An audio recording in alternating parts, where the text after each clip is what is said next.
নাম হলো জুলাইবিব রাদিয়াল্লাহু তাআলা আনহু। এই জুলাইবিব রাদিয়াল্লাহু তাআলা আনহু তার সম্বল ছিল পায়ের এক জোড়া খড়ম। এই লোকটার কোনো ঘর বাড়ি ছিল না, তার ঘরের ছাদ ছিল আসমান আর চকি ছিল আল্লাহর জমিন।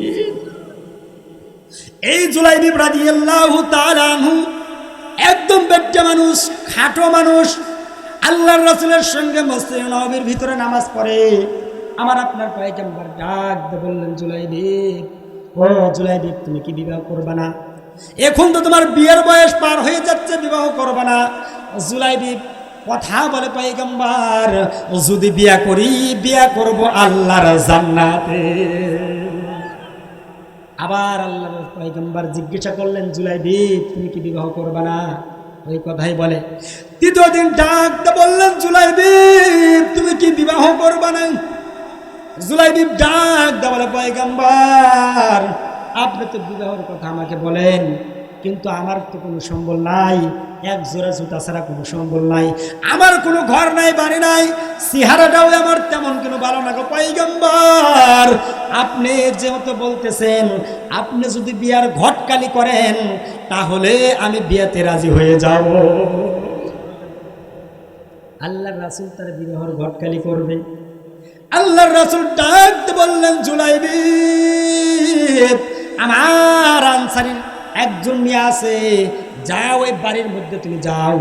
যেই মেয়েটা হলো হুরে মদিনা, এই মদিনার মধ্যে সবচাইতে সুন্দরী মেয়ে। জুলাইবিব মনে মনে কয়, হায় রে, আল্লাহর পয়গম্বর পাঠাইতেছে, আমার যেরকম চেহারা সুন্দরী মেয়েকে আমার সঙ্গে বিবাহ দেবে।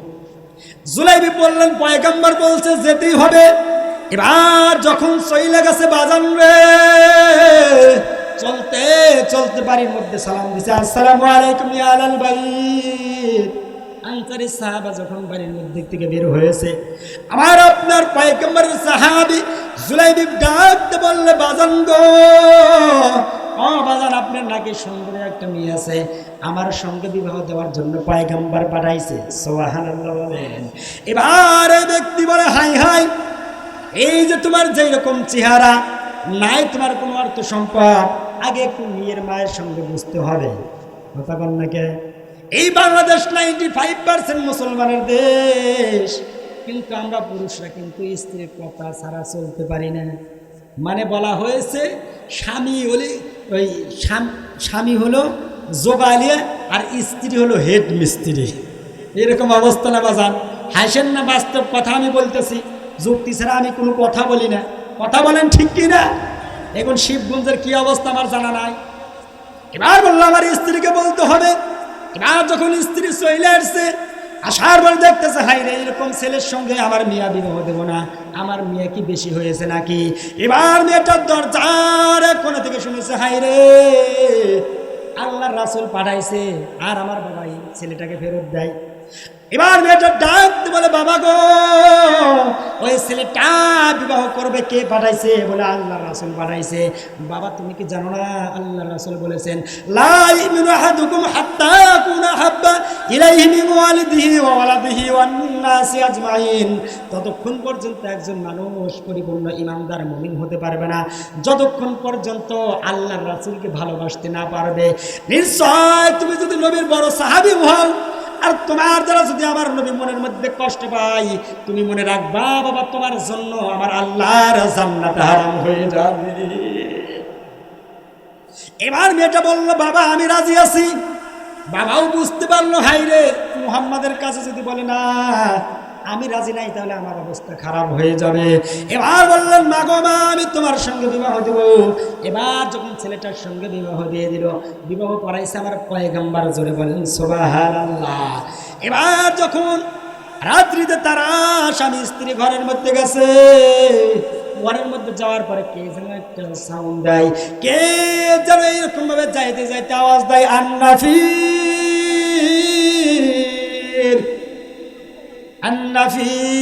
আন্নাফির, এই আওয়াজ দিয়ে চলে যায়। এবার ছেলেটা জুলাইবিব বলতেছে, হাই রে, আমি বাসর ঘরে মৌনে মজা মারবো, স্ত্রীর সঙ্গে আমি হাসি তামাশা করব, আর আমার আল্লাহর রাসূল জিহাদে জিহাদ করবে এটা আমি মেনে নেব না। কেননা কেউ যদি জিহাদের মধ্যে 1 টাকা খরচা করে, আল্লাহ তাআলা 7 লক্ষ টাকা আল্লাহর রাস্তায় খরচা করলে যেই পরিমাণ সওয়াব, ওই পরিমাণ সওয়াব বান্দার আমলনামায় লিখে দেয় আমার আল্লাহ। এবার জুলাইবিব রাদিয়াল্লাহু তাআলা আনহু এমন ভাবে চলে গেছে, হাদিসের শব্দ লব্জ হইল যেরকম ভাবে তীরওয়ালা ধনুক কিরকম ভাবে ছাড়ে, মেয়েটার মধ্যে চলে যায় কি যায় না, স্ত্রীর হাতের মধ্যে হাত দিছে।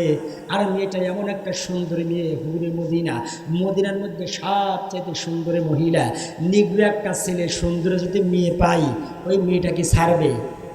এই আমরা হলে কি ছাড়তাম? হক কথা বলেন, আমরা কি যাইতাম স্ত্রীকে তুই জিহাদে? জিহাদের নাম শুনলি তুই ভয় পা, কথা কন না কে? অথচ আল্লাহ তাআলা বলেছেন, ওয়ালা তাকুলু লিমান ইয়াকতালু ফি সাবিলিল্লাহি আমওয়াত বাল আহইয়াউ ওয়ালাকিন লা তাশউরুন।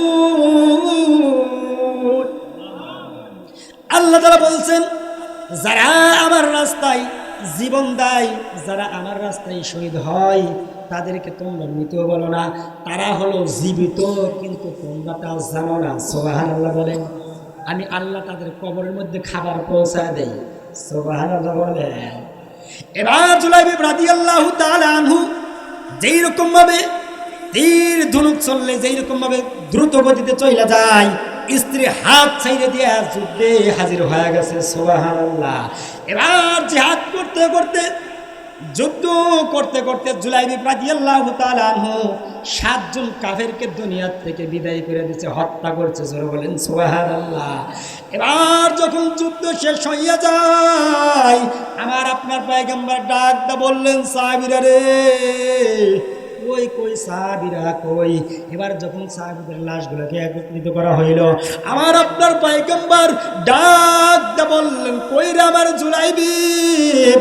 সাহাবীরা বলে, পয়গম্বর, জুলাইবিবকে তো আমরা বাসর ঘরে রেখে এসেছি, জুলাইবিব আসে নাই। কিন্তু আমার নবী বলে, জুলাইবিব এখানে শহীদ হয়ে গেছে। ওয়ামা ইয়ানতিকু আনিল হাওয়া ইন হুয়া ইল্লা ওয়াহয়ুন ইউহা। আমার আপনার পয়গম্বর মন গড়া কোনো কথা বলেন না যতক্ষণ পর্যন্ত আল্লাহ না বলে কথা বলেন, ঠিক কি না? আমার রাসূলকে জানাইয়ে দেওয়া হয়েছে জুলাইবিব শহীদ। এবার যখন সমস্ত সাহাবীরা খুঁজতে খুঁজতে পয়গম্বরের সাহাবী জুলাইবিব বালুর মধ্যে, একদম বালুর মধ্যে তাকে ঢেকে দেওয়া। কিন্তু জুলাইবিবের কি অবস্থা? বগুড়ার মুসলমান কাফেররা জুলাইবিবের নাকটা কেটে ফেলেছে, জুলাইবিবের কান কেটে ফেলেছে। এবার যখন দৌড়াই না জুলাইবিবকে পয়গম্বরের কোলের মধ্যে দেওয়া হয়, পয়গম্বর জুলাইবিবের লাশটাকে হাতের মধ্যে লয়, পয়গম্বর কান্দে আর ডাক দে বলে, ইয়া জুলাইবিব আনতা মিন্নি ওয়া আনা মিনকা।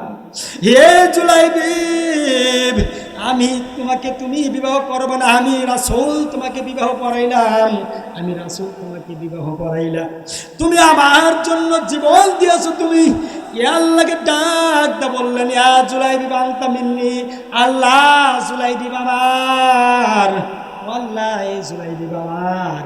আল্লাহ ডাক দা বলতেছে, নবী গো, ওই জুলাইবিব আমি আল্লাহ। ইয়া জুলাইবিব আনতা মিন্নি, আমি তোমার জন্য আর তুমি আমার জন্য। আল্লাহর পয়গম্বর কান্নাকাটি করতেছে। আল্লাহর রাসূলের মুখ মোবারক দিয়া যখন জুলাইবিবের কপালে চুম্বন করে, এর চাইতে সৌভাগ্যবান মানুষ আর কি আসমানের নিচে জমিনের উপরে একটাও আছে? একটাও কিন্তু নাই। আমার আপনার পয়গম্বর কান্দে, কান্না করতে করতে পয়গম্বর এর মুস্কি হাসি দিলেন, আবার মুখটা সরাইয়ে নিলেন। সাহাবীরা ডাক দিয়ে বললেন, পয়গম্বর কি জন্য আপনি কান্নাকাটি করলেন? আবার মুস্কি হাসি দিলেন, আবার মুখটা তার দিকে ফেরত নিলেন, অন্যদিকে সরাইয়া নিলেন। আমার পয়গম্বর ডাক দিয়ে বললেন, সাহাবীরা রে, আমি রাসূল যা জানি, আমি যা দেখি তোমরা তা দেখো না। এই জুলাইবিব মারা গেছে, বাসুর ঘর থেকে চলে এসেছে, কিন্তু আমার আল্লাহ তাআলা বলেছেন ওয়াস-সাবিকুনাস সাবিকুন উলাইকাল মুকাররাবুন। আরেকটু জোরে বলতে পারলেন না আল্লাহু আকবার? ফি জান্নাতিন নাঈম। বলতেছিলাম বগুড়ার মুসলমান, আল্লাহর রাসূল ডাক দিয়ে বললেন সাহাবীরা রে, জুলাইবিব বাসরঘর থেকে চলে এসেছে, তাতে কি হয়েছে? আমার আল্লাহ তাআলা জুলাইবিবের জন্য জান্নাতের মধ্যে বিবাহের ব্যবস্থা করেছে। জুলাইবিবকে সম্মাননা দেওয়ার জন্য হুরে গেলমান, যে সমস্ত হুরে গেলমান যদি সাগরের মধ্যে সমুদ্রের মধ্যে এক ফোঁটা থুতু ফেলে দেয়, সমস্ত নদীর পানি আল্লাহ তাআলা মধুর চাইতে মিষ্টি করিয়ে দেবে। এমন জ্ঞান হবে বেশ আম্বরের চাইতে বেশি জ্ঞান হয়ে যাবে। এ জানার দরকার আছে না নাই? হুরে গেলমান আমরা চাই কি চাই না? আল্লাহ দিক সকালে পড়ি আমিন। বলতেছিলাম ডাক বলতেছে, এ সাহাবী, আমি যা দেখি তোমরা তো দেখো না।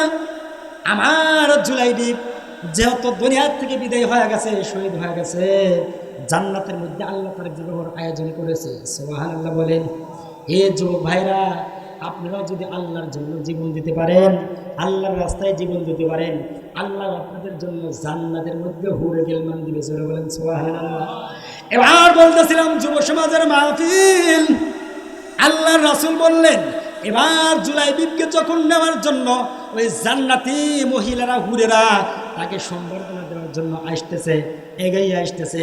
আস্তে আস্তে এমন জোরে তারা দৌড় দিয়েছে সামনের দিকে, দৌড় মারতে মারতে তাদের বুকের ওন্নাটা শরীরে পড়ে গেছে।